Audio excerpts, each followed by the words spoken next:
la war a doon xam nga soie tissu soie waaw bu sew bu nooy bu souple air bi di jàll di dem naturellement mais Covid bu lay jàppee sa poumon yooyu day mel nu carton bu dëgër ñu diw ci goudron. ñu di ci diw goudron diw ci goudron diw ci boobu am kii bi sax nu mu tudd boobu am aluminium bi pour que ndox bi bañ a jàll. ban la si la sax. non am na goudron bu ñuy teg ci kaw étanchéité ci kër yi. waaw voilà. waaw mooy ñuy taf ci kër yi pour ndox mi bañ a dugg. voilà mais balaa ñuy àgg foofu sax déjà poumon yi du jàll. bu mu leen waxee dernier malade bi ñu am 700 000 francs d'oxygène la fay. pour mën a nooyi pour dimbali ko non dimbali ko mu bañ a nekk dans le coma wala ñu intubé ko. comme ni ñu ko gisee ci image yi nii fi mu ne. waaw bon bii lan la fi mu non am na ni bii lan la oui bii bu mas la d'accord voilà bii sax métteegul amul yeneen ko jógoon a métti di kenn ki yor film yi non gis ngeen lu weex li ngeen di gis nii mooy dem ba jël la moitié du poumon fii da ngeen gis fii bronche di ñëw rek foofu moo ñuul lañ ko wax moo weex mais da ngay dem ba weexaay boobu yëg ba ci kaw wàcc ba ci suuf donc ce qui fait weexaay boobu ça veut dire que air bi du jàllatul. maanaam day nekk comme imperméable. maanaam ngelaw du dugg ngelaw du. oxygène bi ngay noyyi nii ñun ñett nii mu neex. jeex na ci yow jeex na ci yow te en général loolu moo lay yóbbu. donc yéen ñi nga xamante ni yéen a nekk ci médecine privée bi. da ngeen di daj quand même ay décès ya nga xamante ni c'est lié au Covid 19 yu bëri bëri. bon ñun bi ñu am disons Covid bi def ñu nax dañ ko testé bu mu négatif ndekete microbe bi jaar na ci ginnaaw continuer liggéey li muy liggéey. kooku tamit mooy la plus grande difficulté yi ngeen gis bu ngeen demee en réanimation cas yi fa nekk ñëpp ñiy gaañu les cas graves sont négatifs kenn du réagir parce que nee nañu microbe bi moom day déclencher benn système dafa mel nu bombe atomique benn atome mooy exploser laal beneen atome bi continuer kii tamit c'est un cycle presque irréversible boo xam ne moom bu xesee ba laal benn organe day continuer di naturellement di yëkkati sa masque. si wala mu wax plus mu wax bu baax. d'accord ma yëkkati wala ma wàcce.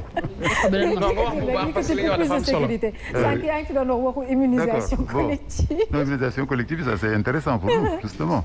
d'accord kooku la ñu ne xale yi dem leen mbëkkante leen ngeen bon am nay séances même je crois aux États-Unis où dans des salles on oblige les gens à se contacter pour se contaminer de façon volontaire. Déjà on l'apprend à l'école.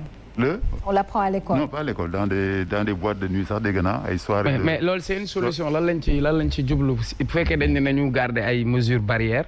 après ñu ne nit ñi jaxasoo pour am. parce que dañu ne la y a deux méthodes. y a méthode bii ne yéen daw leen virus bi bu leen ko jegeñ. ndax méthode bii nga xam ne sunu président wax na ko nee na dem leen dundax virus bi ngeen dem liggéeyi ngeen dem def li ngeen def ngeen bañ a deewu xiif parce que deewu xiif naroon na fi am. deewu julli naroon na fi am. boo demee ba ñu tëj mosquée yi. am na ñoo xam ne defe naa du ñu mën a nelaw. boo taariwulee say prière tous les jours defe naa booy tëdd doo mën a nelaw.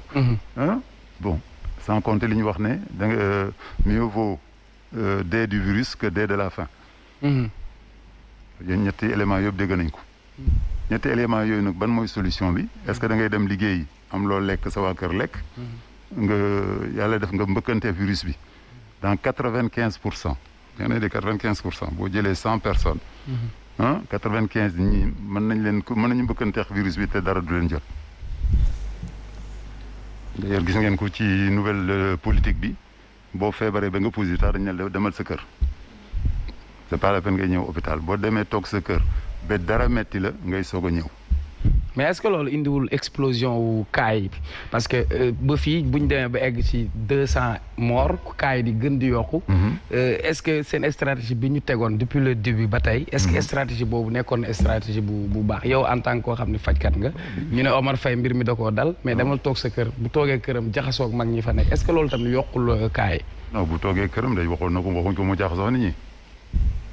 bu toogee këram waxuñ ko mu jaxasoo nit ñi dañ nga toogal sa kër mais nga moytu est-ce que loolu nag c'est possible en Afrique boo amee benn néeg ak benn salon ngeen nekk 10 ci kër gi bon mais deuxièmement mooy collection contamination collective bi ma lay wax te ma ne la 95% dañuy ciy génn 95% boobu boo ko continuer on sera pas loin de 100%. Mais nag comme on dit on peut pas faire une omelette sans casser des œufs technique boobu boo ko defee ñi nga xam ne dañuy diabétique ñi nga xam ne dañuy asthmatique ñi nga xam ne dañuy hypertension ñi nga xam ne ils sont âgés ñoom seen taux de mortalité day yokku mais par contre ñoom seen quota de carte mën na passer 50% jëm 60 mais par contre jeunes yi bu ñu infecté même à 100%.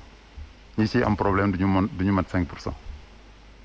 ci liste yi ngeen di dégg tey ñuy wax ay gaañu ñi ñu gën a médiatiser am na seen i moroom yu ci nekk. mais mosu leen dégg seen benn moroom d'une radio wala d'une télévision qui est mort de cette